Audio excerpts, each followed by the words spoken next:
चलो तो गणतरी करिए। एक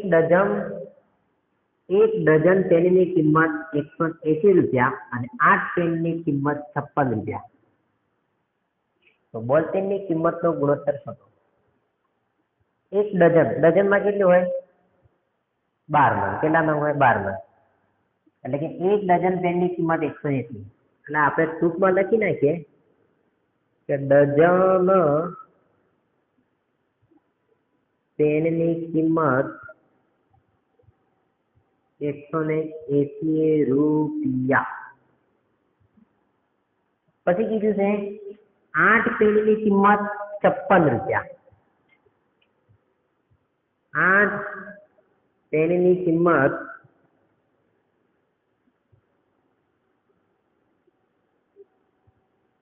56 રૂપિયા।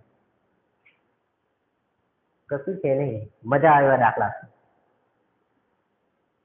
180 ભાગ્યા એક ડઝન કરવાના। ડઝનમાં કેટલા હોય? 12 હોય।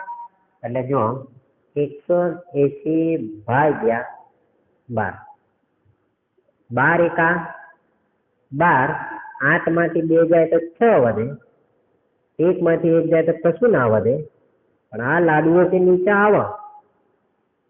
12 પંચ 60, 60 માંથી 60 જાય તો કશું વધે નહીં। 56 ભાગ્યા કેટલા કરવાના? 8।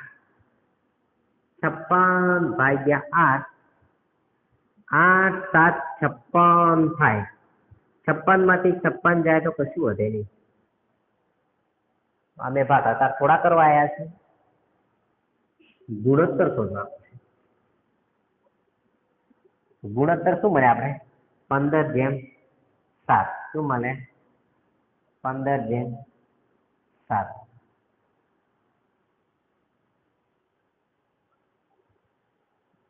એક જ સ્ટેપમાં દાખલાનો જવાબ આવી જાય।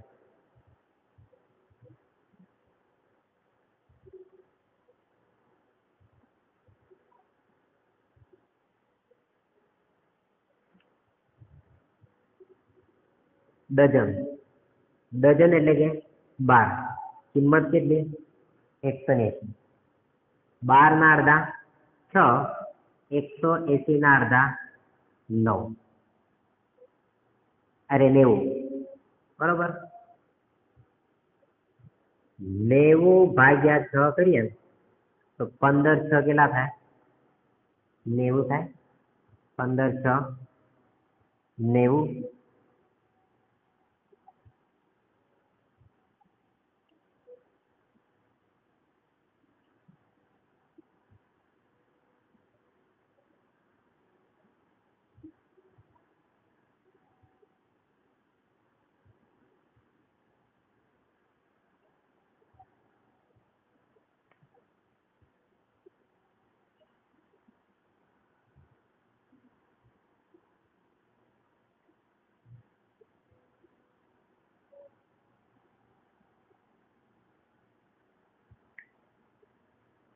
પછી બીજો કયો?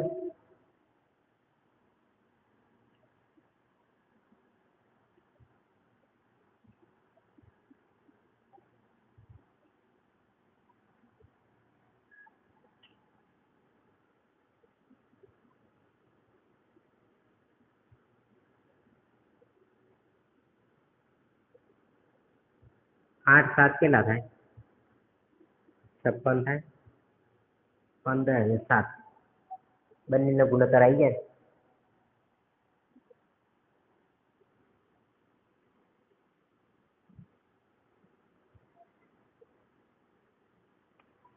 ચલો તો આગળનો દાખલાની ગણતરી કરીએ।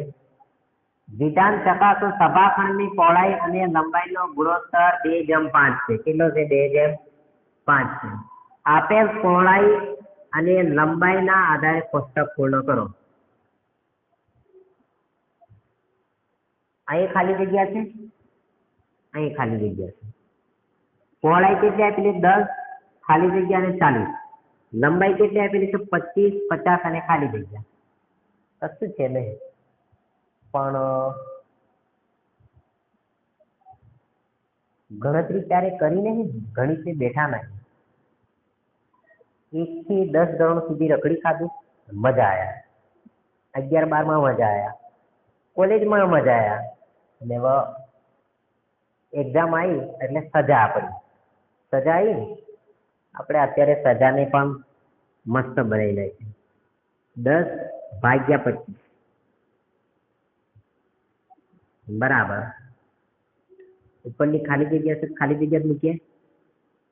50 ના 50 અંશ અને છેદનો ગુણાકાર કરીએ. અંશ અને છેદનો ગુણાકાર કરીએ એટલે કે ચોકડી ગુણાકાર. 10 ગુણ્યા 50, 25 ના 25. 5 એકા 5, અને પાછળ કેટલા લાડવા થાય? 2 લાડવા.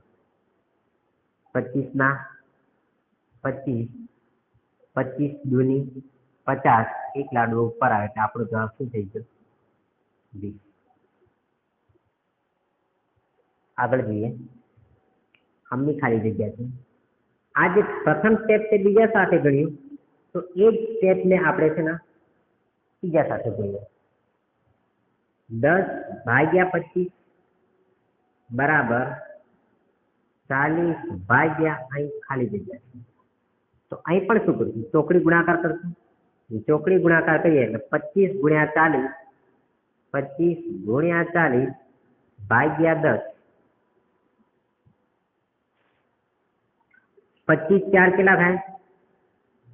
100, અને એક લાડવો બીજો આવે એટલે કેટલા થઈ જાય? 1000 ભાગ્યા 10 ના 10. મેડું મેડું ઉડી જાય તો બાદી કેટલું વધે? 100. અહીંયા આપણો જવાબ શું આવે? 100. છે કશું દાખલામાં? કશું જ છે નહીં.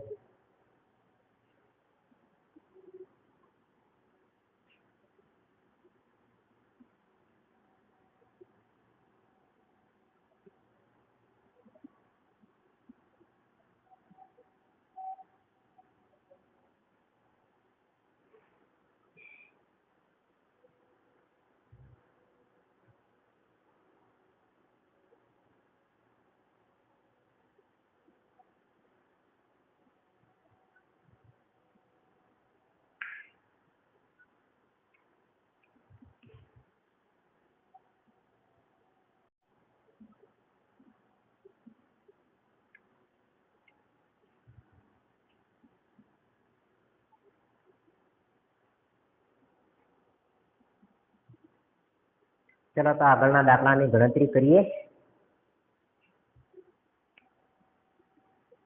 શીલા અને સંગીતા વચ્ચે 20 પેનને 2:3 ના ગુણોત્તરમાં વહેંચો. પેનો કેટલી છે? 20. કોને આપવાની છે? શીલા અને સંગીતા. 2 એટલે કેટલી? શીલાને આપવાની છે 2, સંગીતાને આપવાની છે 3. બંનેનો સરવાળો કરીએ તો કેટલી થાય? 5. 2 અને 3 ની સરવાળો કરીએ કેટલી થાય? 5. આ 5 ને કેટલા વડે ગુણ તો 20 થાય? 5 4 20 થાય. તો આ 4 ને ફરીથી હું આ બંને વડે ગુણું, અહીં 4 વડે અને અહીં 4 વડે, એટલે કે શીલા અને સંગીતાને 2 પેન અને 3 પેન 4 વડે ગુણો તો 4 દૂની 8 અને 4 તારી 12. બંનેનો સરવાળો કરીએ તો કેટલા થાય? 20. તો તમને થાય કે આ કેવું હશે? આ છે ને ધોરણ 6 નો દાખલો, ધોરણ 7 માં દાખલો આવે. એવું છે? અમને કેમ નહીં આવડતો? તમને પણ આવડશે, વાર લાગશે.